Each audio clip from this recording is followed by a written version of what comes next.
Ah, ooh, I got chunky.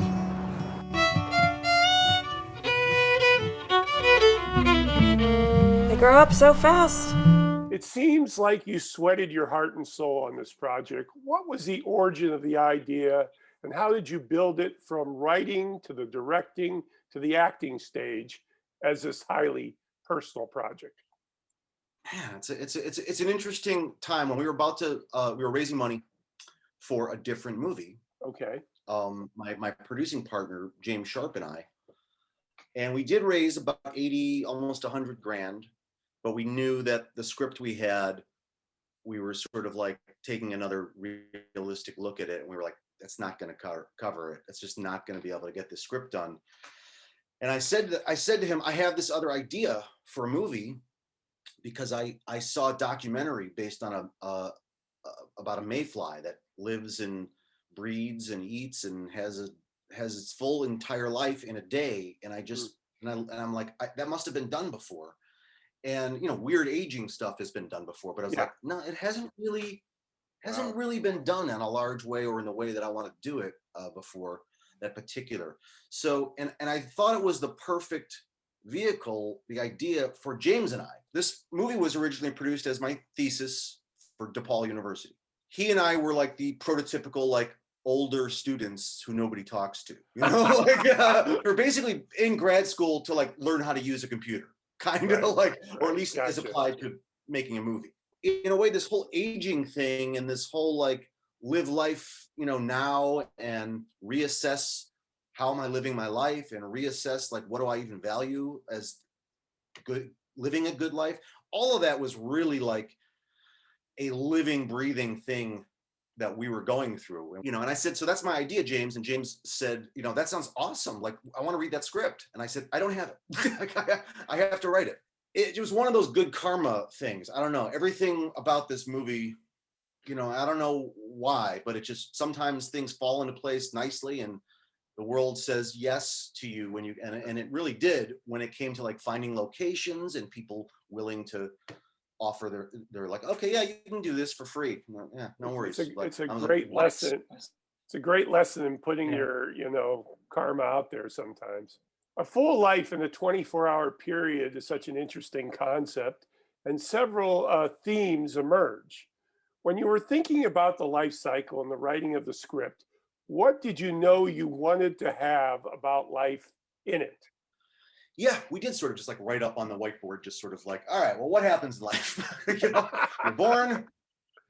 What do we do? And it's like, and as we were talking about it, we're like, yeah, why is even that a milestone? Like, so even our conversations about like, okay, well, what happens? You get born, you go to, maybe you get your first birthday and you go to school and you play some kickball and then you go to college, you get a job, maybe you have sex for the first time. You're like, and we just threw them all out there. And then we were like, okay, what are like the things you cannot leave this earth without doing, to us at least. Right. And so we just sort of, and then we kind of whittled a story that was, not, I wouldn't say based around those things, but it was as much a story about doing those things as it was a story about why am I doing these things? This is not what I want to do. Or like just questioning why are those milestones of humanity? So you portrayed Tom from age 32 to 104. When you put on the older age makeup, what did you want to communicate about old age that you haven't really experienced yet? I didn't want Tom to be sad about like to Tom, it was just, this is life. He didn't know any better. This wasn't like, oh, I missed out on everything. This is so tragic.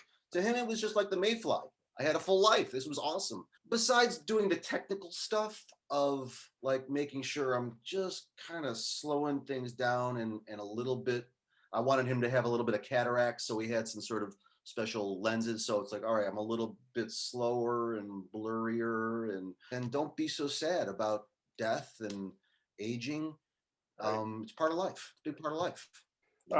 Besides looking similar, and I note the younger Toms were portrayed by brothers, what thread did you want from all the Toms, including yourself, that you thought was important to the character?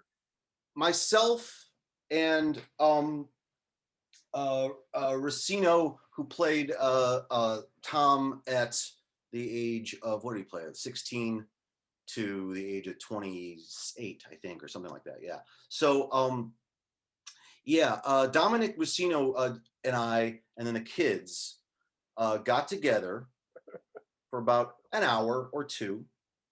And, you know, honestly, I kind of whispered to him, like, we're going to play some like theater games and stuff, and we're going to just have some fun. And I didn't really want to, I'm not going to read the script or do any technical stuff, but secretly between he and I kind of just wanted us to really base our characters off them, like off the kids, quite honestly. Like I just kept saying to Dominic and to myself and reminding myself, watch Judah and Joshua, who play Tom at Judah plays him at 8, Joshua at 12. Watch and study them, because that's our character. Like, I'm not gonna mess with them. I mean, I'm not gonna try to have them change who they are. Like, I just want them to be them. To if we feel ourselves straying a little bit, just keep Joshua in mind, keep Judah in mind.